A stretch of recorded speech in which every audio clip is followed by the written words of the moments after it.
নমস্কার, চলছে চলবে রণজিতে আপনাদের স্বাগত। এই মুহূর্তে আমি ডক্টর কুণাল সরকারের সাথে বসে আছি। কুণালবাবুকে আমি একটি গুরুত্বপূর্ণ বিষয়ে প্রশ্ন করব।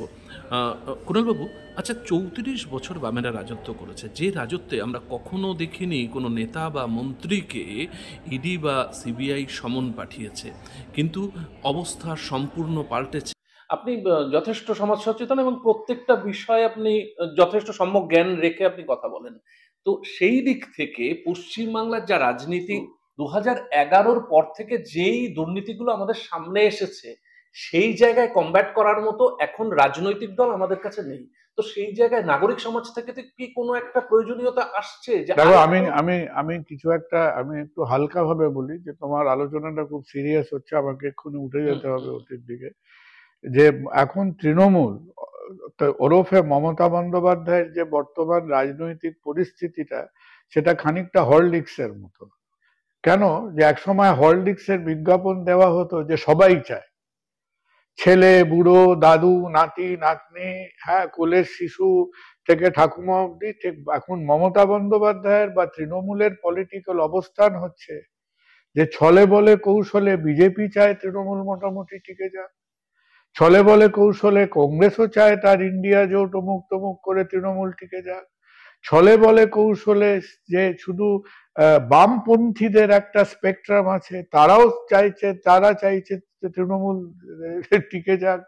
সুতরাং সেখানে আমি সত্যিকারের মধ্যে এখনকার পরিবেশ পরিস্থিতির মধ্যে চিৎকার চেঁচামেচি শুনি।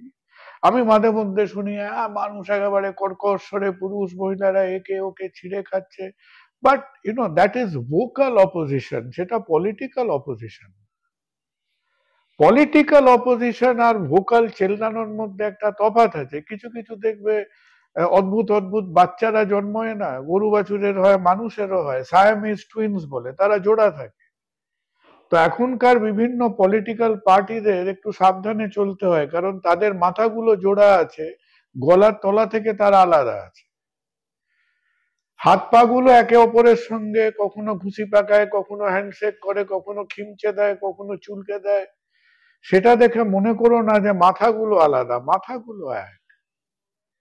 কিন্তু সেটাকেও তুমি যদি আজকে হতাশাবাদী না হয়ে যদি পজিটিভ হও, আই উড ডেফিনেটলি সে যে একেবারে সাপে নেউলে ঝগড়া না করে আজকে ধরো এই যে একটা সেটিং হচ্ছে, যে ধরো বিজেপি এবং তৃণমূলের মধ্যে একটা বোঝাপড়া আছে, সেটা পজিটিভলি হোক না, আমাদের ইন্ডাস্ট্রিয়ালাইজেশনের জন্য হোক, আমাদের ইনভেস্টমেন্টের জন্য হোক, আমাদের রুজি রোজগারের জন্য হোক। সুতরাং ইন দিস এনভায়রনমেন্ট আজকে আজকে বিভিন্ন সময় যখন মহারাষ্ট্র কোয়ালিশন পলিটিক্সে ছিল, তখন তারা নিজের আখেরটা গুছিয়ে নিয়েছে। যখন তামিলনাড়ু ডিএমকে ফিএমকে করে এক এক সময় কংগ্রেসের চারিপাশে ঘুরে বেড়াতো, সে তার আখেরটা গুছিয়ে নিয়েছে। তো সেটিং যদি সত্যি হয়ে থাকে, আমি সেই সেটিংকে অভিনন্দিত করব, করে বলবো যে এই সুযোগে পশ্চিমবঙ্গ তার আখেরটা গুছিয়ে এন্ড অফ দ্য ডে মানুষ যেন বেনিফিশিয়ারি। এক্স্যাক্টলি। কি দরকার আছে আমার আমার সেই কনস্পিরেসি থিওরির চাটনি খেয়ে কি দরকার আছে? আমি চাই, তুমি তো নানান রকম এখন লোককে জিজ্ঞেস করলে সে ডেসিমাল পয়েন্টে বলে দেবে কোন মুসলমান কোন কাকে কি ভোট দিয়েছিল, হিন্দু কাকে ভোট দিয়েছে, 50 বছর বয়সী টাকলা লোক কাকে ভোট দিয়েছে, চুলোলা লোক কাকে ভোট দিয়েছে।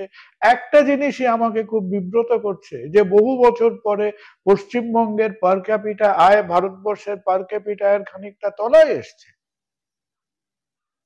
এইটা নিয়ে ভাবা যাক কিভাবে আরো আপগ্রেড করা যায়। আর সত্যি যদি রাজনৈতিক মাথারা আজকে একটা কমন জায়গায় আসতে পারেন, ওয়েলকাম, আপনারা কমন জায়গায় থাকুন, কোনো দরকার নেই চুলোচুলি করার, কান মুলোমুলি করার। এবং সেই কমন জায়গায় থেকে আজকে মানুষের মধ্যে জীবন জীবিকা, ছেলেমেয়েরা স্কুলে পড়বে, কিছুটা মানুষ অসুস্থ হলে চিকিৎসা পাবে, আজকে সাধারণ জীবনটাকে একটু এগিয়ে নিয়ে যাই আমরা। অনেক হয়েছে, অনেক আমাদের এই যে শকুনির পাশা খেলা অনেক হয়ে গেছে। শকুনির পাশাতে অনেক কিছু খেলতে পারেন, কিন্তু কোনো পজিটিভ আউটকাম হবে না তার। কুণাল বাবু অনেক ইঙ্গিতবাহী কথা বলেছেন, আপনারা নিশ্চয়ই শুনে বুঝতে পারছেন। কিন্তু শেষ পর্যন্ত আমি বলবো একটা সদর্থক দিক, মানে যতই হতাশা আসুক না কেন, ওই যেন ধ্বংসস্তূপের মধ্য থেকেও আবার একটা নতুন কিছু তৈরি হওয়ার এই একটা রূপরেখা এবং তার প্রতি আশা রেখে তিনি কিন্তু আগামীর পথ চলার এই বার্তাটা দিতে চাইলেন রাজনৈতিক দলগুলোকেও। কুণালবাবু, অনেক ধন্যবাদ আপনার এই মূল্যবান মতামতের জন্য।